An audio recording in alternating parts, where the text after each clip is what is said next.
Okay, hello, greetings and welcome. So this video is on the way of the mystic, the path of the mystic. How does a mystic think? How do they live their life? There's a few fundamental vibrational tuning forks in the personality of the mystic that is amongst all mystics. They're universal. And then you have individualized tuning forks within the mystic. So the individualized ones, we're not so concerned with them, but the common tuning forks amongst all mystics and the mystical path, the way, we want to look at those. Because if you don't have these characteristics, you can't follow this particular path. Okay, first we should really define what a mystic is. And I'm sure if you Google it and Wikipedia, you'll have many, many definitions. I can only say what it is to the Hermetic path and to my experience. The mystic, being mystical, it is seeking a mystical experience within your spiritual development evolution. If, let's say, you're a Buddhist and you're doing Vipassana, there's nothing mystical within Vipassana. It's not the path of the mystic. If you were from your childhood, you're having mystical experiences, seeing spirits get pulled into different realms, having out-of-body experiences that were outside of the normal, then that would be classified as a mystical path. That there's a part of you seeking to understand that mystical path, and there's a part of you which seeks evolution through that mystical path. So it's not classical Buddhism per se. All right, so that's very, very basic introduction to what the mystical path is. Now, the tuning fork that's the most characteristic of the mystic is freedom. There's a rebellious nature within the mystic that opposes any form of control. Now, if I'm addicted to coffee, coffee is my master and I'm a slave to it. So this will irritate me, and I'll have times I go, that's it, I'm going off coffee. I don't want to be a slave to a small addiction. So this yearning for freedom goes into the physical environment. If authoritarian type people try to control you, you will fight. If your family tries to control you, you'll renunciate your family.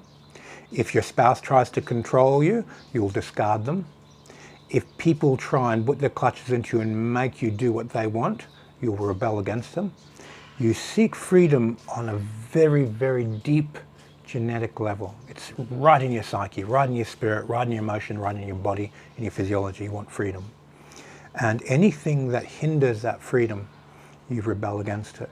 So mystics tend to be highly rebellious. Now, once they come to terms with this rebelliousness, they get freedom of their thinking. This allows their mind to go outside of the prison of the culture they're embedded in. Once they get this freedom and equanimity within their mind, they master their mystical experiences, which has just been thrust upon them. And this leads to a type of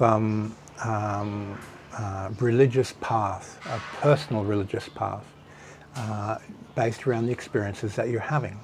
Mystics tend to be the founders of religions because their view of reality is so vastly different to the norm. This freedom from the physical clutches to the astral emotional. Anything that you're addicted to, you will discard. Any emotional pattern, I want to have to do this, you recognize, oh, okay, I'm falling into a predictable pattern, means I'm a slave to predictability, I'll release that and I seek change. Mystics tend to be adventurers and wanderers. They're always wandering around nature, around the world in these days, and getting away from society, because society seeks to control them astrally. If you're in society, you have to think in a certain way, you have to feel a certain way, you've got to act in a certain way in order to fit into society. And this stimulates a type of rebelliousness within the mystic. All right, so there's freedom within the feeling, within the emotional patterns. There's freedom within the mental body, within the, how would we put it, within the mind patterns, and this quality of releasing. So the mystic is ultimately following Vipassana, but in a totally different way. He seeks mystical experience and freedom, physically, astrally, mentally, and in the underlying emptiness underneath the mind.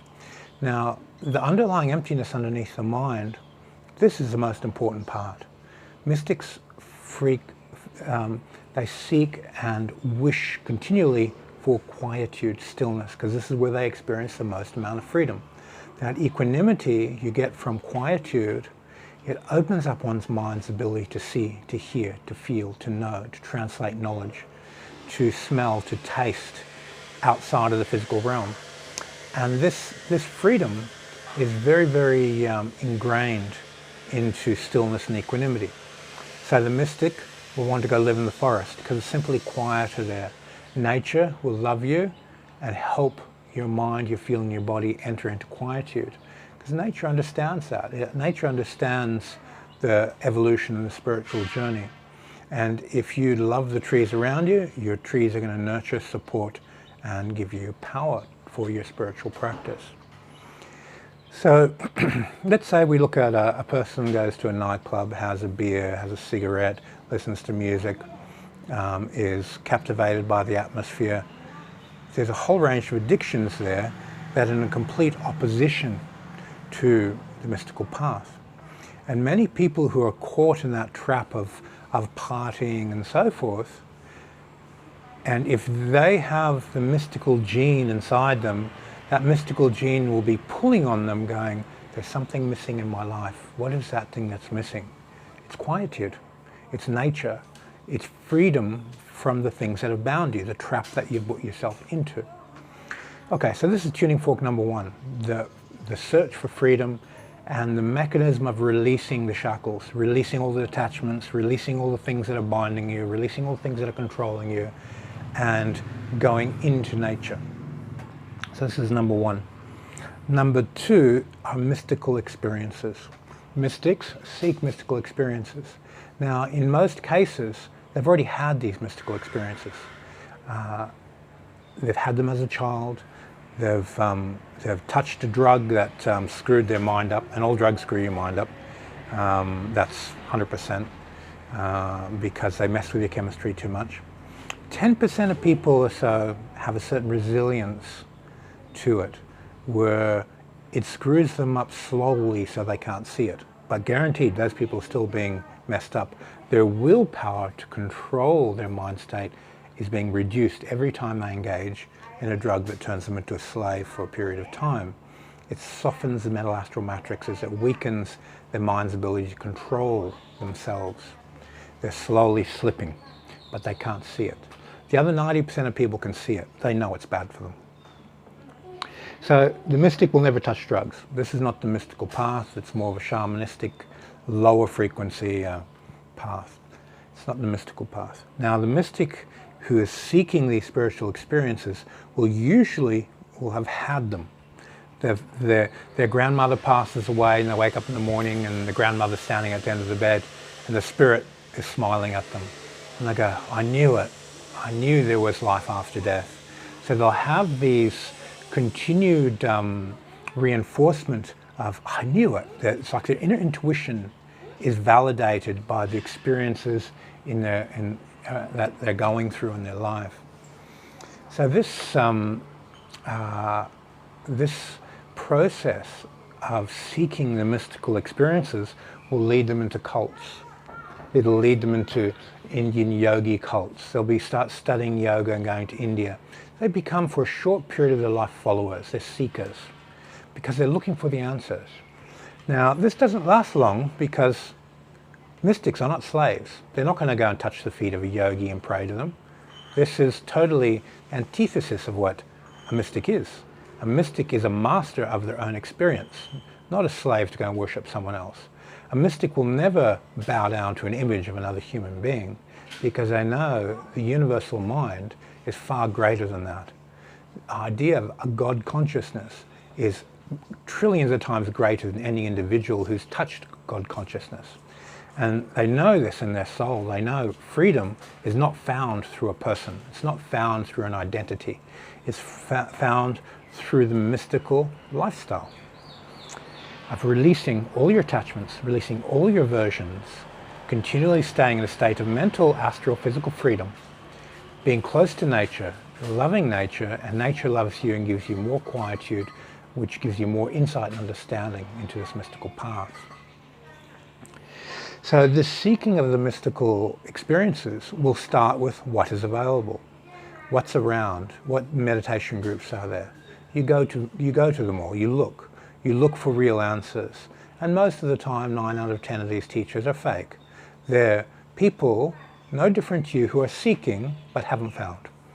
And they've had a little bit of evidence and they want to share that evidence. So they're not there yet.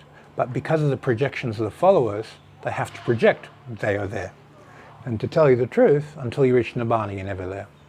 Until you reach the top, you're never there. It's always a continual evolution. You're working inside of time and space. Astrally start releasing time. Release space into the mental. Then as you go into the Akasha, formless stillness states, you have Akashic experiences where all the timelines dissolve.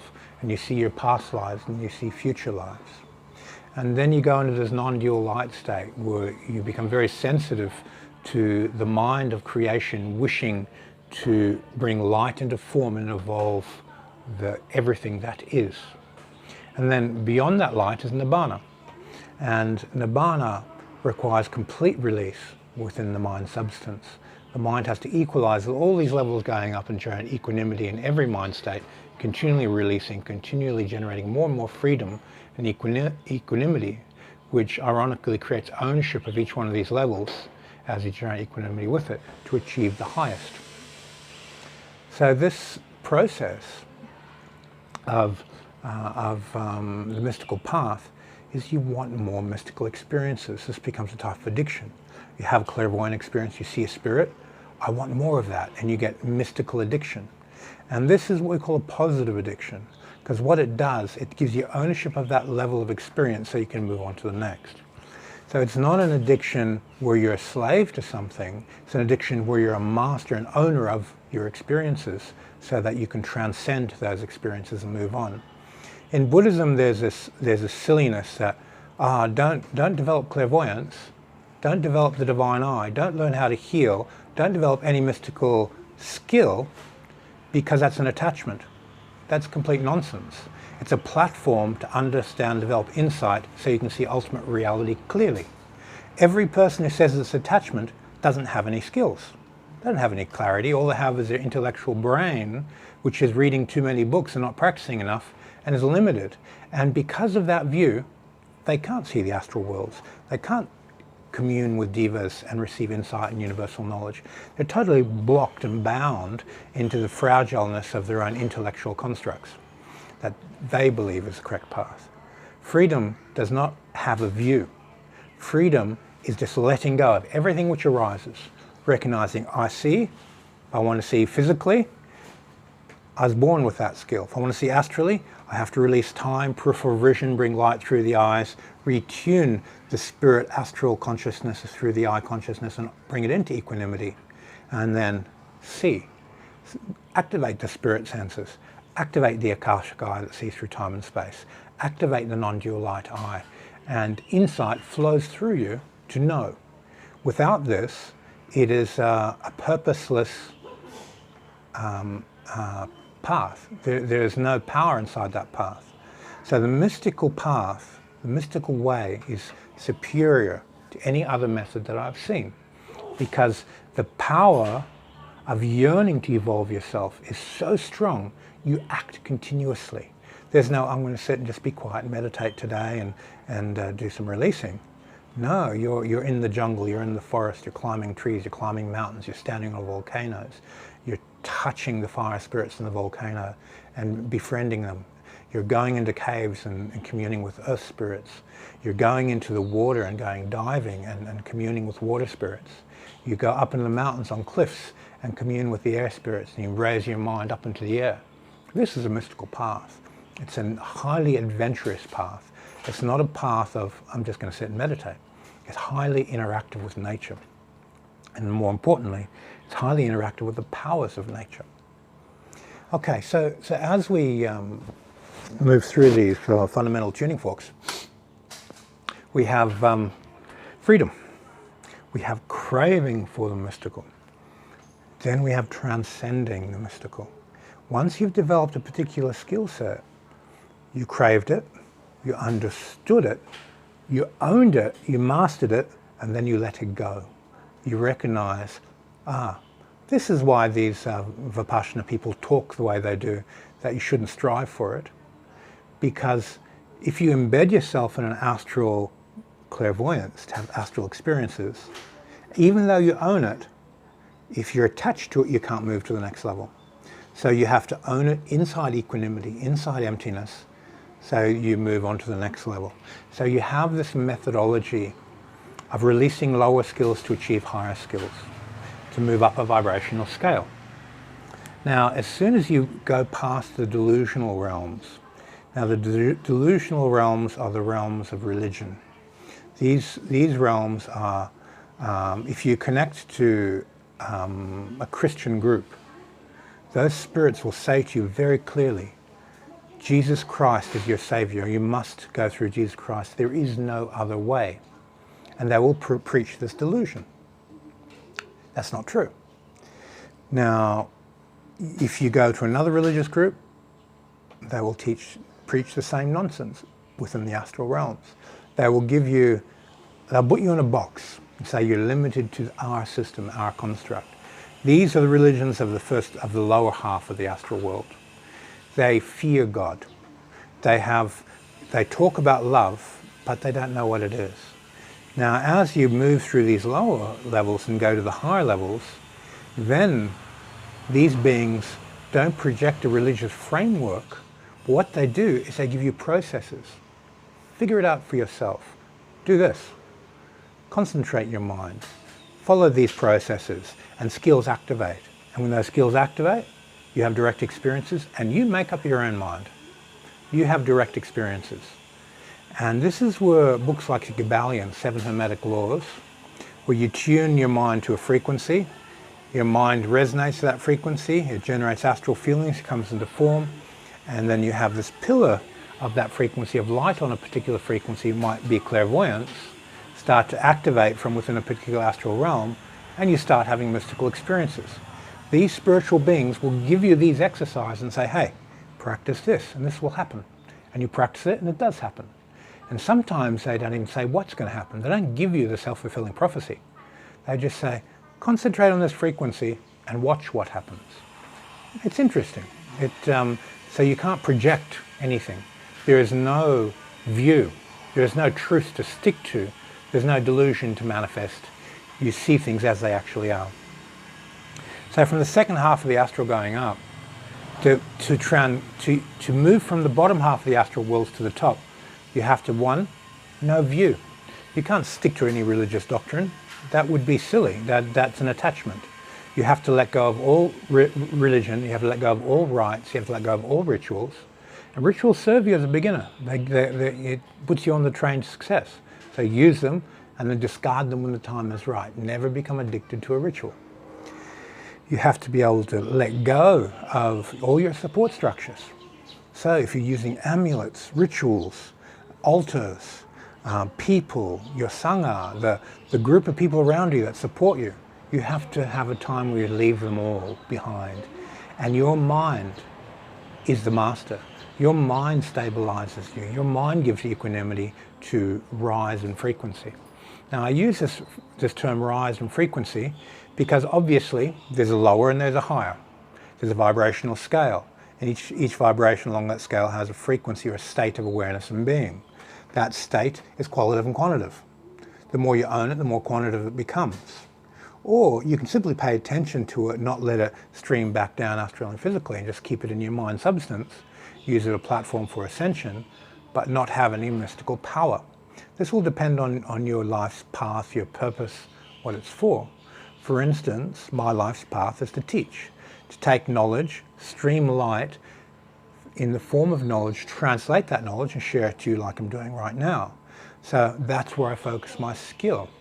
I develop enough skills in these other areas so that I can share that knowledge in a way that a person can take it far beyond the level that I developed it.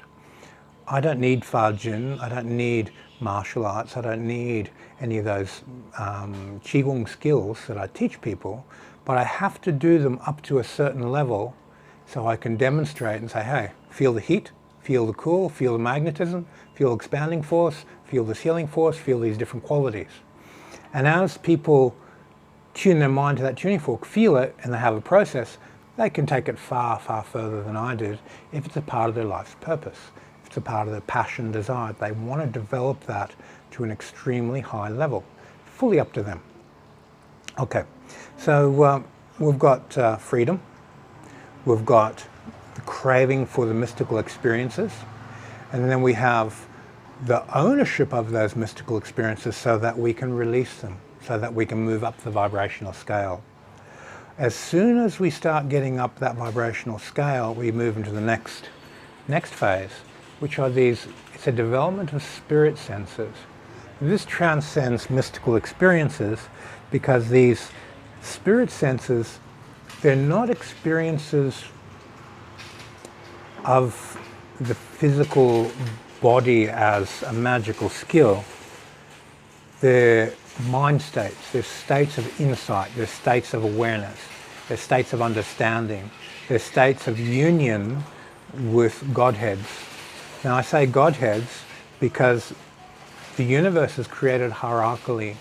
There's very, very high frequency beings that are in a very high state, and these beings are in a continual state of seeking to help the universal consciousness evolve through people like you and I.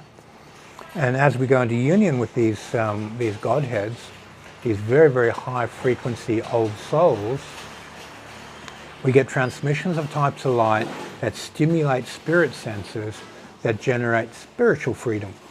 Now we seeked physical freedom, we seeked astral mystical experiences, and we wanted to free ourselves of those as we master them. And then we went to the stage of seeking freedom within the spirit and activating spiritual insight skills. So as we develop these spiritual insight skills, we develop a type of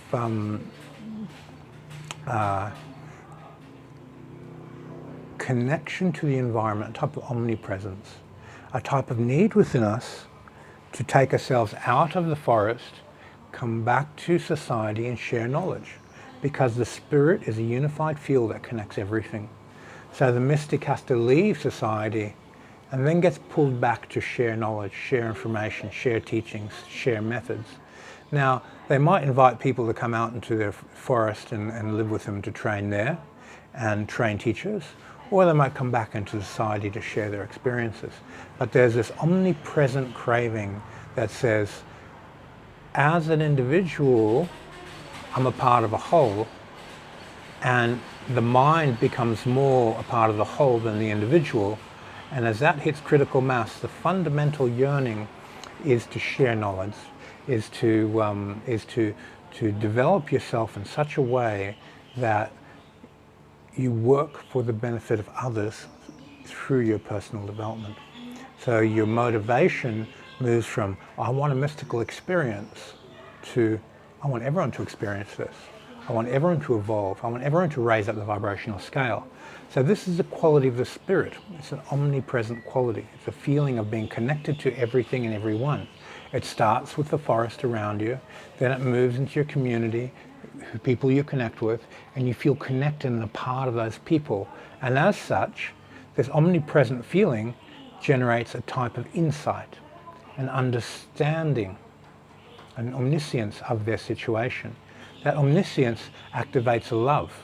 It's a type of compassion, which is the first stage of love, where you have a compassionate reaction, where the love comes out and you want to help them evolve and break themselves out of the cage that they put themselves in. So this moves back into the omnipresent state. So you go through these stages of feeling connected, having insight about other people's situation, having compassion and love to respond, and then you activate your will to do something about it, you apply teachings, you share knowledge, and it loops back into omnipresence of more people recognizing the oneness of creation. So you go through these elemental universal qualities in the spirit. That tuning fork is there amongst all mystics. They want to share. They want to take their knowledge and go, this is what I know, it's yours. Take it if you can. And if you can you follow the process of freedom? Can you release, or do you want to hold on to all these things, these emotional patterns, these mind states, these people, nightclubbing, alcohol, cigarettes, partying, and so forth? Or do you want freedom? So this process of working from, I want freedom, I want mystical experiences. Okay, I've got to release those mystical experiences to come into the spirit senses, omnipresence, start that loop. Now from there, the next stage of the mystic is God consciousness. They want to touch the creative mind of the universe through these spirit senses and unify to complete that picture. So usually they'll say, oh, I've got to go into nature for a few months or a few years, go sit in a cave for 3 years and practice. Now this touching of this universal mind and substance, this God consciousness, requires extreme quietude. Be still and know that you are God.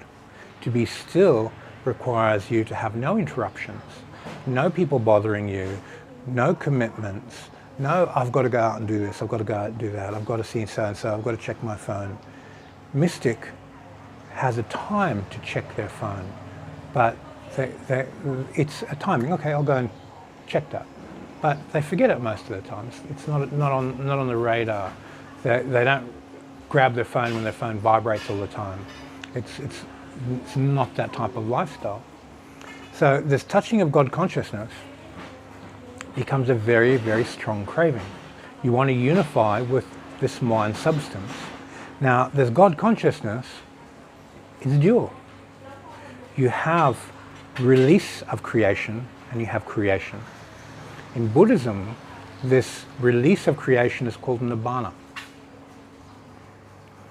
And this desire to achieve Nibbana is a matter of working through the universe as mind, all is mind, and equalize with those universal mind experiences and then release them to achieve Nibbana, which is the last state of the mystic. Now many mystics move up to the God consciousness state and start touching this universal mind experience, and it's so overwhelming they may or may not have the concept that God itself has a yin-yang nature. There's this uncreated, beyond the light that's seeking creation, that is known as Nibbana. That exists. And if you are too caught in the divine spirit qualities of love, you won't recognize, you think, I'm there, I've gotten there. No, you're not there yet. You have to transcend God. Yeah, and by saying transcend God, move to the yin side of God, to the uncreated side, where yearning to create and evolve everything that exists disappears. Okay, so this is a brief summary of the mystical path. This is basically what mystics spend their entire life seeking. Some of them intuitively seek it, some of them cognitively receive training, they seek it, but this is what the unconscious wants.